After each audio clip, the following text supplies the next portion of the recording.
get started. So today's guest is Josh Ehrlich. He's going to be speaking to us about mindful leadership.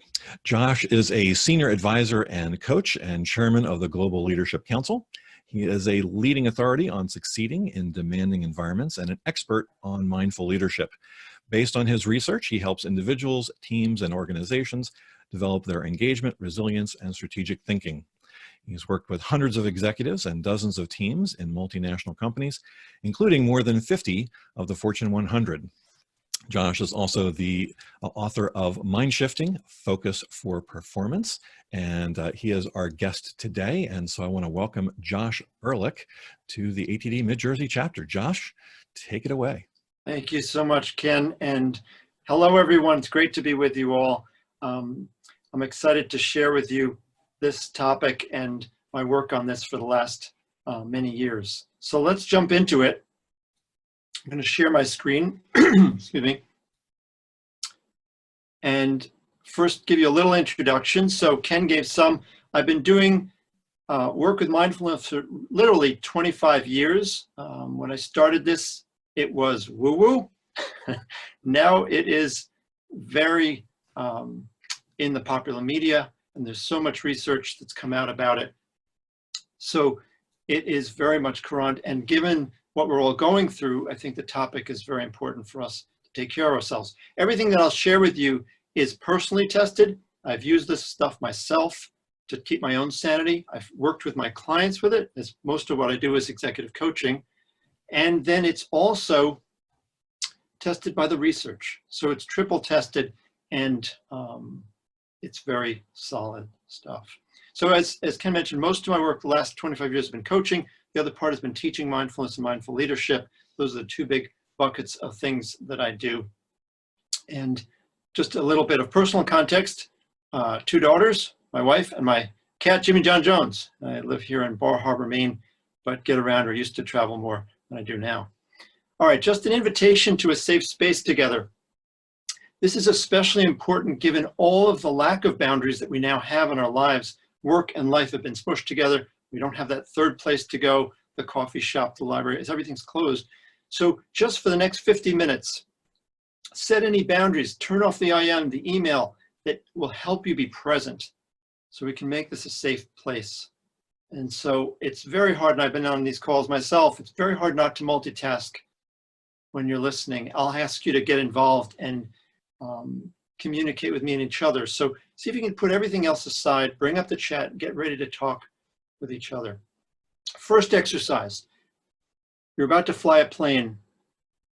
Think about what your equipment is.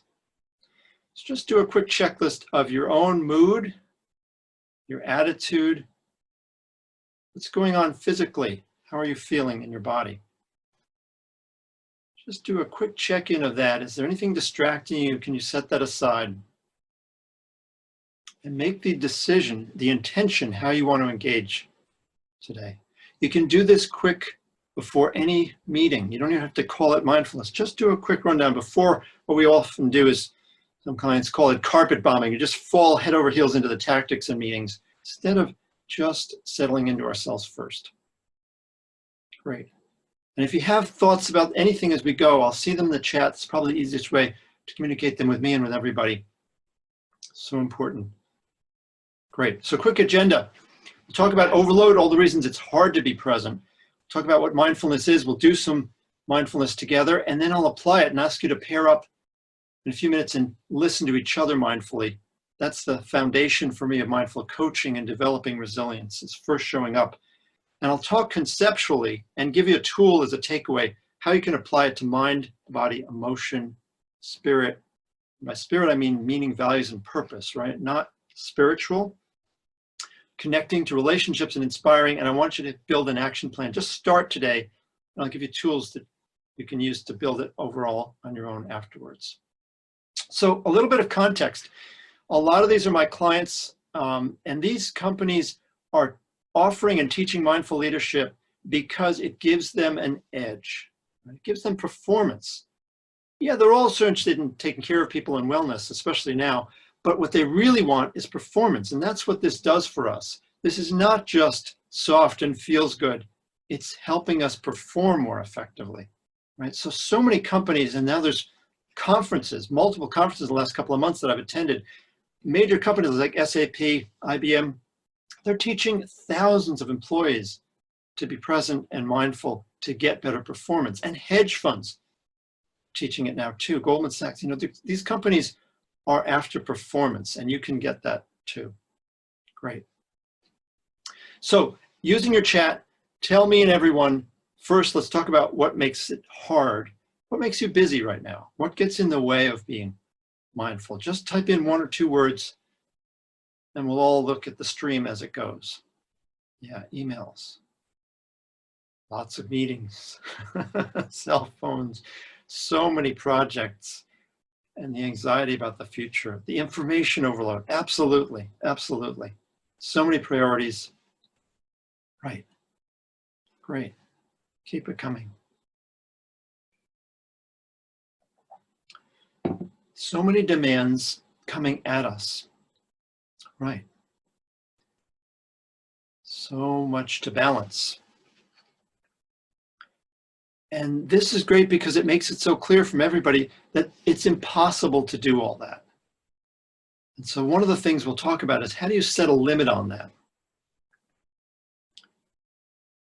And deal with the uncertainty and the email. Yes, so let's talk about the email and the incoming. So it's not just that we have all of this stuff coming at us. We actually interrupt ourselves more than we get interrupted. We interrupt ourselves to check email, to check Facebook, right? To go on YouTube. And the reason is that all of those stimulate the same brain pathways as chemical addiction. Checking email is more addictive than crack. So it's not just that we have a lot coming at us, we also are addicted to the adrenaline rush and the distraction. We have to recognize we all have a problem. So think about this question. If I gave you 15 minutes and a room with nothing but a chair, could you sit there quietly for 15 minutes and do nothing? Just think about that question. And now I'm going to up the ante. I'm going to give you a button. This is actually how a research study was done. To potentially shock yourself with a painful shock, could you sit there silently or would you shock yourself? Put your answers into the chat. I'd love to see. Some brave people are saying, no, couldn't even sit there without the shock. Yeah. Some people saying, yeah, you could sit, you wouldn't shock yourself. Okay, maybe. Yeah. So it turns out 2/3 of men would rather shock themselves than sit there quietly. Right? We're addicted to the stimulation. We want to get some sense of reaction and input. It's really hard to just be quiet and sit still. Only 1/4 of women, though, will shock themselves. Right? So what does that say? So with all this incoming, the temptation is to multitask, right? And multitasking is funny, right? Because I can eat breakfast and use the potty and play a video game at the same time, right? Except it's not so funny when we grow up and now we have 7 screens and actually we think we're masters of the universe, but it's taking us 40% longer to do everything. More importantly, we're making twice as many errors. So the question you need to think about is, what's the cost of an error in your business? Then there's the mental part, right? Even as we're reducing our performance, and multitasking reduces all of our performance, even though we all think we're good at it, our brain is suffering. It's neurotoxic. The prefrontal cortex, the part of us that we need for executive functions, not just because the executives need them, but to focus here and not there, literally gets thinner with chronic multitasking. So think about what you're doing to yourself as you multitask. You will multitask. I'm not saying never do it. You will be on those calls where you're just like, oh God, I don't need to be fully here. But just think about when you can practice not doing that. Because it becomes a bad habit. And again, it's neurotoxic. We make a lot of mistakes. So let's do the opposite. And if you've done mindful breathing many times before, I invite you, if you don't want to do it again for 3 minutes now, to be in the control group. The control group, we don't need a control group, but if anybody wants to volunteer, just put your name in the chat, is going to check your email now for 3 minutes. And your assignment is to feel into how you feel before, during, and after. and then report back. You don't need that group, but I want to give you that option if you've done some mindful breathing many times before and don't want to do it again or just are uncomfortable. Everybody else, just sit and let your body sink into your chair.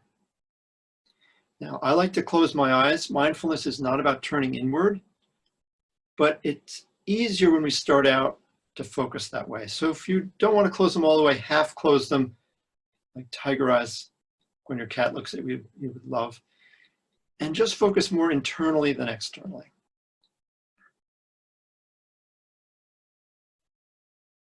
Just begin to track the movement of your breath,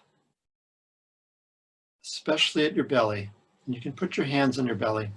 It's a nice thing to do. In, out.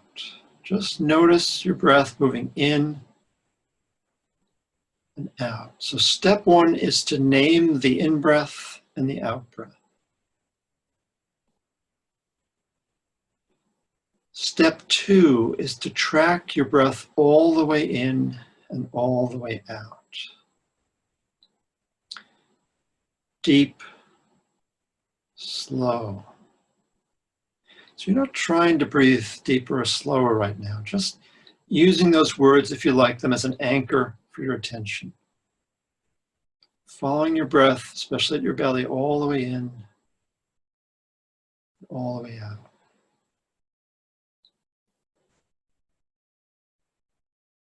Step three is to notice your body here. Notice if your body relaxes on its own. Calming, easing. You're not trying to relax. You're paying attention without any intention.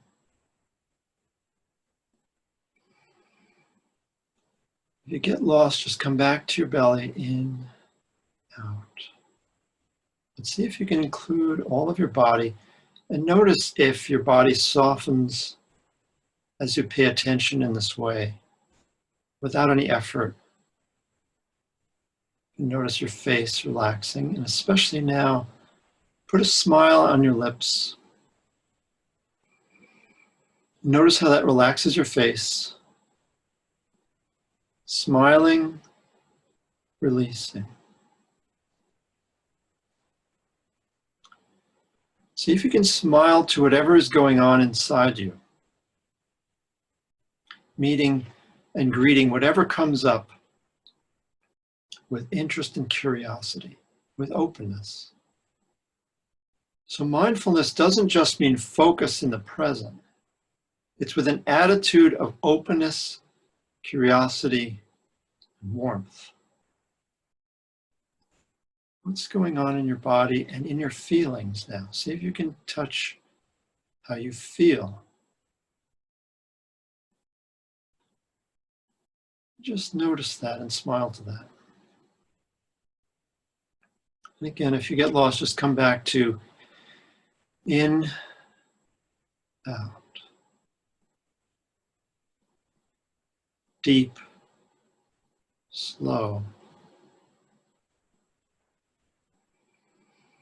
Calming, easing. Smiling, releasing. Beautiful.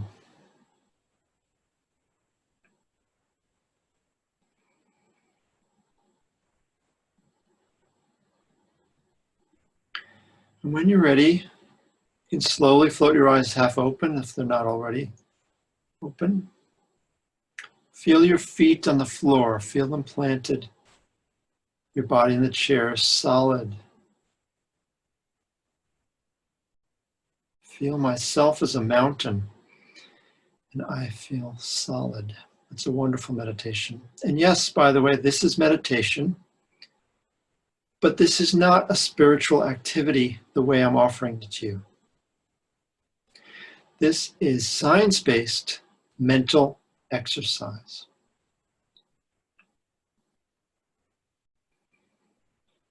So staying with your breath and whatever you're experiencing right now, See if you can share something in the chat of what this is like for you. See if you can stay with your body and your breath and share with everyone what this is like.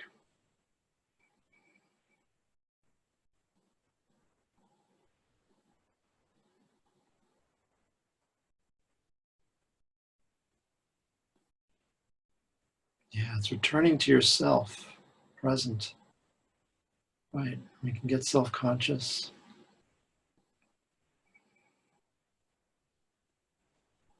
And there's apps for this, right? So one person asked if there's 3 to 5 minutes.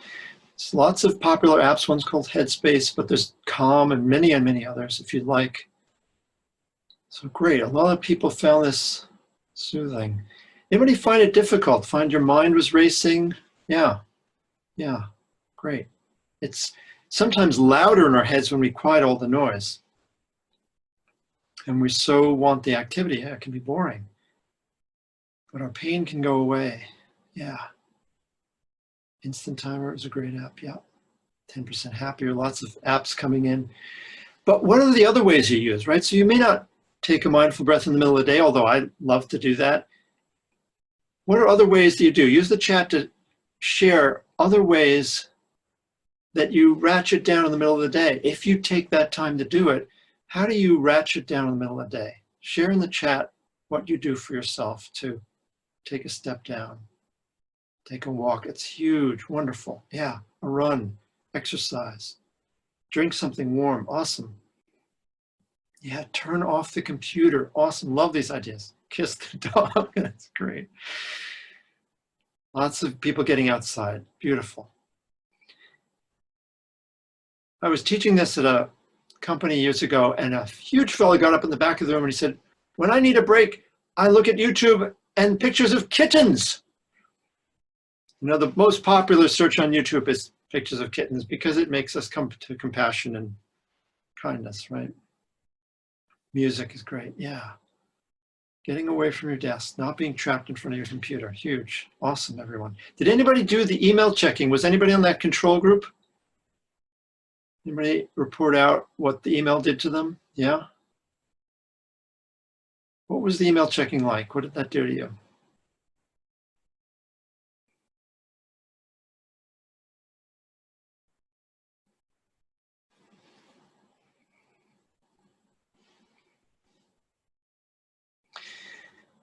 So many ways to do this, and many ways to ratchet down in the middle of the day. And just to define what we were doing, right? So mindfulness is present, open, and engaged attention. Right? It's that quality of being present and focused, but also with that quality of kindness and openness towards yourself and your experience. The opposite is mindlessness, right? Being on distracted autopilot, just racing and running. And we need that too, right? We can't always be asking maybe what's going on, but realize the impact of that. There's a lot of impacts in terms of filtering, right? Because you look and sound different from me, I will filter out what you say. I'll make a lot of assumptions. So there's a huge application of mindfulness to diversity and inclusion. It's kind of the next territory. All right, so I'll send you as a follow-up to today's session what I call my top 100. There's 100 ways to be mindful without meditating. But right now I want to talk to you about my top 10. So 50-minute meetings like we'll do today. Who invented the 60-minute back-to-back meeting? It's an artifact of our calendars, right? We can't be in two places at the top of the hour. It's impossible. So what do? We run breathless to the next thing without getting some water. We're going to the bathroom. We're checking our email and getting clear about our intention for the next meeting. So at least in the meetings that you hold with your colleagues, I invite you to 25-minute meetings, 50-minute meetings. Guess what? The same work will get done if you set that expectation. When I asked what made you busy, there was such a huge stream of things. We can't do it all. We need to simplify, say no, avoid overcommitment, and stop the multitasking. It's not going to help you deal with all of that incoming. A lot of this has to do with healthy habits, right? And I think about what I call the 3 pillars: diet, exercise, and sleep. If you're not paying attention, excuse me, to how much you're sleeping, just notice. Most of us withdraw from that bank account, and it's insidious, the impact. Most of us need 7 to 8 hours. And the best way to help yourself sleep is go to bed and wake up at the same time every day. Mindfulness applied to diet means paying attention and savoring what you eat. Just noticing. How does it taste? Is that what your body needs? And then the exercise. Don't think it's got to be 3 times a week, 45 minutes of cardio. That's great too. Just get up and move. Continual activity is helpful. And mindful consumption goes beyond food, right? It's the news, the social media we take in, it affects our consciousness. Just start noticing. That's what mindfulness of consumption means. Just start noticing how that affects you. And we talked about time outdoors. It's huge for coming back to our senses and resetting our attention, resensitizing ourselves. So think about one thing you can do for yourself in the days and weeks coming up to slow down, to stop the action, not try to do too much, and to settle into yourself.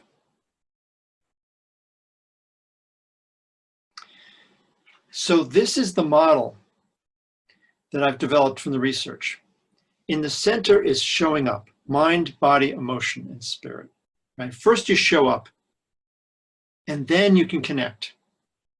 But don't try to connect and form a relationship until you've shown up and you've clarified what's going on in your mind. Is your body, that pre-flight checklist, can you be fully present? How are you feeling? And then spirit, why are you doing the work you do? And where are you going? What's your purpose? Then you can be intentional in connecting with people and listening mindfully and forming relationships because you want to form stronger relationships, not because that happenstance. Once you've done that, then you can take people on a journey and inspire. But please don't try to inspire until you've shown up and connected. It'll just feel manipulative, right? So there's a linear aspect to this model. Let me show you just a little bit of the research behind this. And I'll start at the bottom. The first research on mindfulness was on stress. And what we found was amazing, that when we pay attention to our bodies, we lower our stress, and we actually live longer. Ellen Langer's research at Harvard, amazing. Life expectancy goes up, but our immune response goes up too. How does that work? We don't know. Right? The whole field of psychoneuroimmunology is blossoming to figure that out. But the mental aspects are clear too. Who wants free 10 IQ points, right? Stop multitasking. You want another 10? Pay attention mindfully. Who wouldn't want to be 20 IQ points smarter, have better memory, creativity? And then with all the anxiety and uncertainty, right? We need to be able to sit with feelings and not react. That's what this does, is we are able to tune into our feelings and use that information. That's essentially emotional intelligence. And we can learn it from the inside out. What's going on in my gut? What's going on in your nonverbal cues? Can I connect the two and learn to be empathic from the inside out and stable, solid, even with all the uncertainty around me? And then the spirit is amazing. If I know why I'm showing up as a leader, I get better engagement, empowerment. Employees want to come with me. And in the retail industry where I work, they call this less shrinkage. The product doesn't go out the door as much. People don't steal.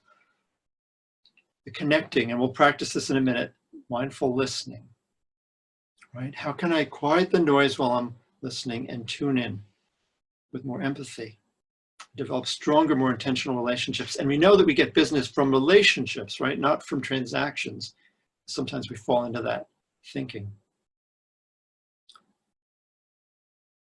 And then inspiration, right? When I show up fully present, again, I'm rated as having more presence and gravitas as a leader. What is gravitas and presence? It's about attracting attention. And when I'm fully present, I do that as a leader. So that is the research, and all incredibly, right? Every word on these two pages is grounded in at least 2 or 3 studies. Most scientists want 4 or 5, and the big enchilada, unfortunately, we have not reached, which is teach a bunch of leaders, be mindful, have a control group, and then see that the mindful leaders perform better. Unfortunately, we haven't gotten that data yet. The first couple of studies are not showing that. So we can't say we've reached the promised land yet in terms of the research. But individually, in terms of individual skills and behaviors, absolutely. The research is very strong. All right, I want to apply this to to listening and pair you up in a minute now. So what would it be like to listen mindfully? First, it means when you go into groups, take a minute, introduce yourselves, but then quiet yourself. Take a mindful breath. And as you're listening, notice the distractions, most of them internal, your own needs to be heard. Like, oh yeah, I have that experience too. You know what? It's not about you. Let that go and come back to the other person. Stay open, watch your premature judgments. Oh yeah, I know what they're going to say. And then maybe you might ask a question. We're not going to have too much time to go that deep, but what I want you to do is think about the power of questions to go below the words, right, level 1 listening, to the thoughts, level 2, the feelings and the intentions behind those words. See if you can listen now in this exercise to what's behind what this person is saying in their words. And your job is, after 2 minutes, each person will speak for 2 minutes, you're going to reflect back what you heard. Hopefully at the feelings and intentions level, not just here's what I heard you say, here's how I felt you, to the inner speaker. Listen to the inner speaker, right? So each person gets 2 minutes, you speak, and then the other person says, here's what I heard you say. And then you say, that was wonderful, or you totally missed it, whatever. And then you'll switch, right? And then each person gets a chance to listen and speak. Total, I'm going to give you 5 minutes for this exercise. So each of you gets 2 minutes to share and be listened to, paraphrase back, and then switch. And then we'll come out of the breakouts in approximately 5 minutes. So Oliver, I'll ask you now to put everybody in breakouts. Actually, let's one quick question and put into the chat if you're not clear on the exercise. Is everybody clear on what we're doing now? What do you speak about? Good question. Thank you. So you can speak about anything you want to, but here's a couple of suggestions. It often connects us very powerfully to talk about our values. So think about, what are your most important values? You could also just share a challenge. What is it this time challenging you with? What is it? What's your experience of it? Or challenges being focused and present in general. Listeners, your job is to quiet the noise, to go underneath the surface. And yes, the computer system and the gods, Oliver and Ken and Alex, will automatically group you into pairs. Now, a lot of people signed up for this session, over 100. So if it's, some groups may have 3 in them. If you have 3 people in your group, one person, designate that one person as observer. And that person's job is just to observe and give feedback to the speaker and listener. We don't have time to do 3 pairs, but we should mostly be in pairs as opposed to trios. All right, any other questions? Yes, the listener, you don't have to time it precisely, but yes, think about approximately listening for 2 minutes and then switch.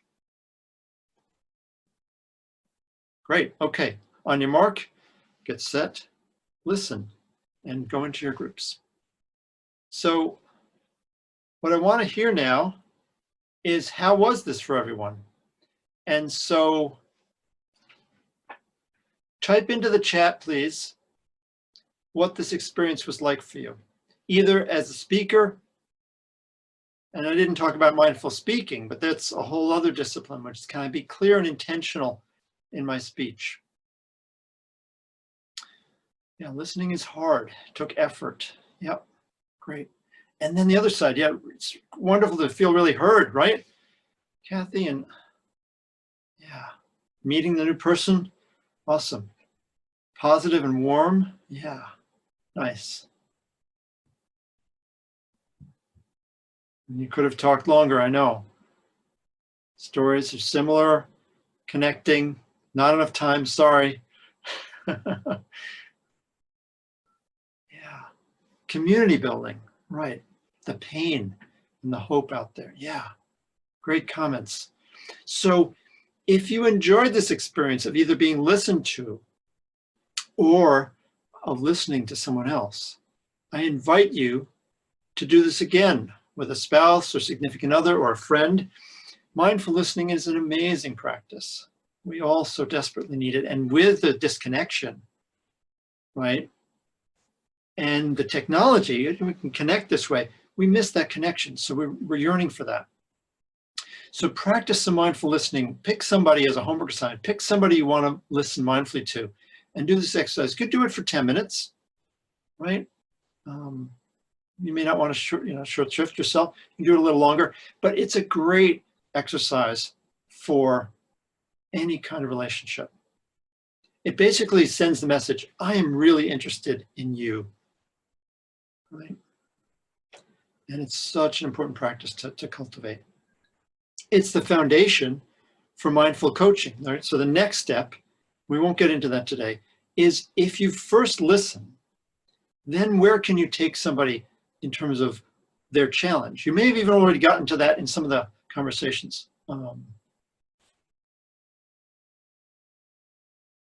Yeah, great comments. Anybody struggle with it? Anybody? We had a couple people, I think, who said that it was hard, took effort. Great. So where are you now? We have a few minutes before we end, and I can talk more about comments and questions and applications, but I want to hear how people feel, and you can go off mute if you want to talk, or just use the chat to talk about your questions. Let me know how you're doing and where you are with this topic.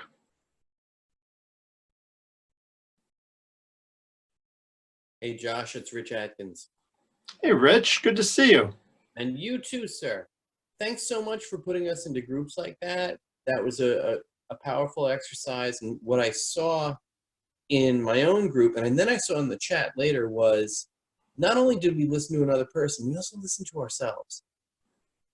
Someone else said that, and I said, yeah, we did. And both my partner and I stopped for a second, and we re-summarized each other's points, and by doing that, gave each other insights into what we were talking about. It was very powerful. Thanks for that, and good to see you.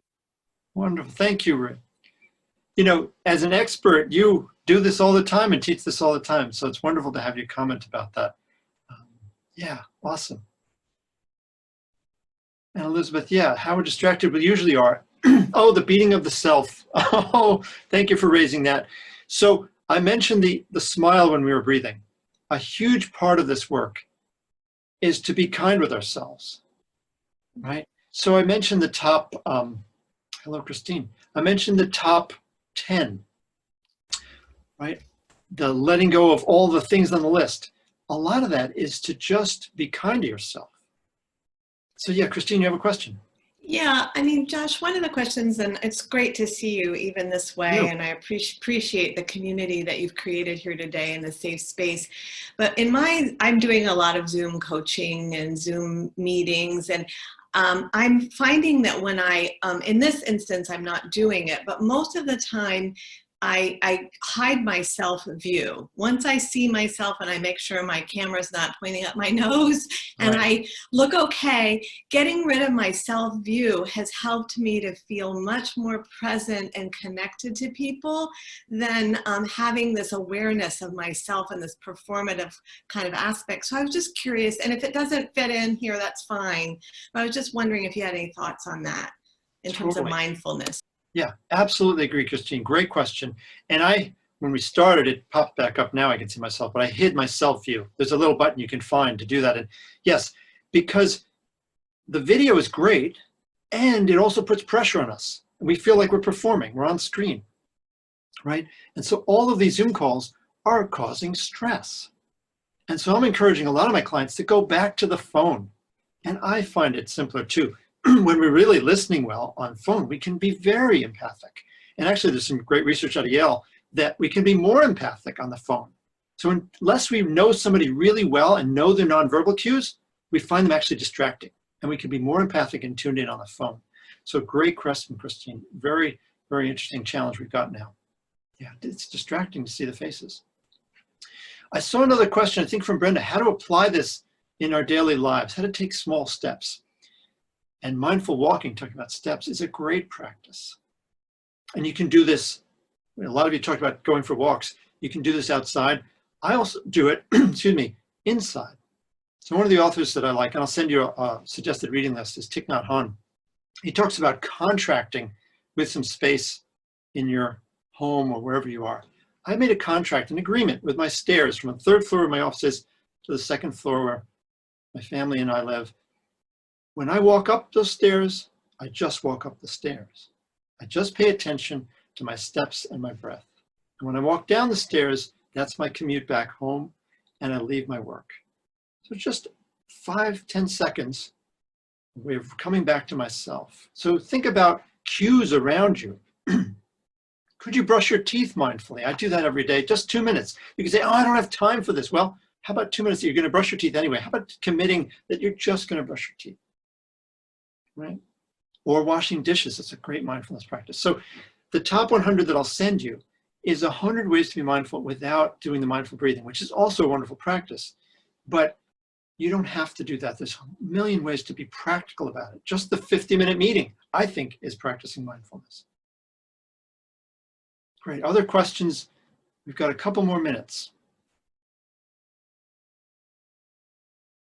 I have a quick question. Debbie.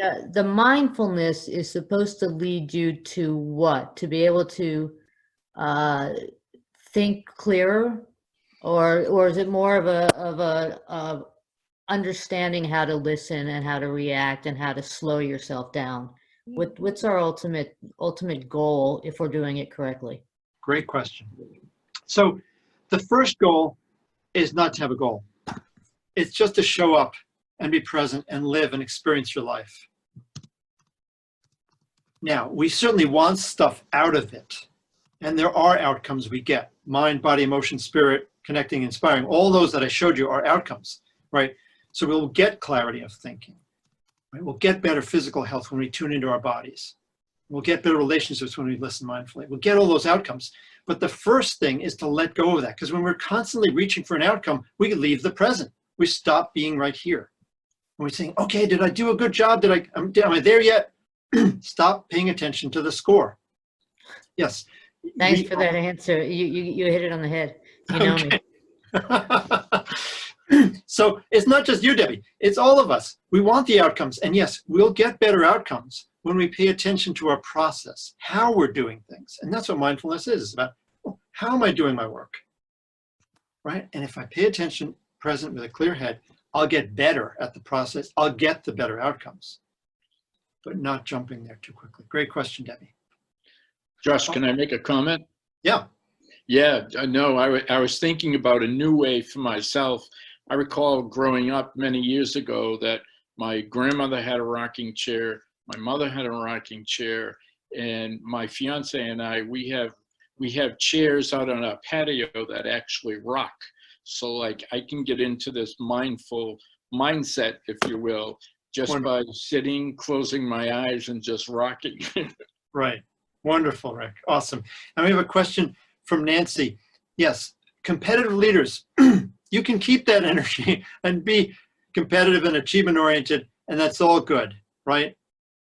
But you can also pay attention to your body and listen to what is calling for you. The pain that we're all in is one way to get people's attention who are just living in action orientation. A lot of our clients live in that action orientation. We love that adrenaline too. But there are windows in, and pain is one window in. Let me close out by just sharing my contact information. I'll put that into the chat. I'm good on LinkedIn, and I'll put my email there as well. It's been great connecting with you all. I want to give you an assignment. You're like, wait, we're done so early? No, this is a 50-minute meeting. So what do you do with a 50-minute meeting? You can, when we're done, right, race onto your email and get back to your work, right? Well, wait a second, maybe that's not your work. Maybe take a minute to just think about what we've talked about. Make one commitment to yourself. What's one thing you're going to do to yourself? Do for yourself. Do to yourself. To take care of yourself and your community, your family going forward. So with that, thank you, everybody. Good luck. I turn it back to you, Ken. Great. And what we do here in the chapter, if you're familiar, is we type in exclamation points into chat as a way of doing some applause. So if you really enjoyed Josh's presentation today, put some exclamation points there in the chat, seeing lots of those come through. Thank you, Josh, so much for that. Thank you, everybody. Really great. Good luck. Some quick announcements before we go. There are plenty of other sessions that are available. We've got 3 awesome ones coming up from our ATD Forte partners. That's the other ATD chapters in our region, as well as a couple coming up for ourselves. So what we have coming up next week is optimism and resilience. Sarah Scala is going to be talking about managing the people side of change with those 2 elements. And if you found the breakout rooms and the conversations that you had powerful today, in 2 weeks' time, we're going to have Breakout Bonanza. It is going to be a chance for some more extended conversations with your fellow chapter members and having a chance just to connect and be a little human. So we'll have some conversation starters, but this is really going to be an opportunity for you just to really connect and have those longer, more extended conversations. The breakout rooms, people come back and always say, gosh, I wish that went a little bit longer. Well, we're going to do that. We're going to have things go just a little bit longer there in 2 weeks' time. So join us on the 28th for Breakout Bonanza. And with that, thank you again, Josh, and thank you all for coming today. Thanks. Thanks, everybody. Be well. Thank you.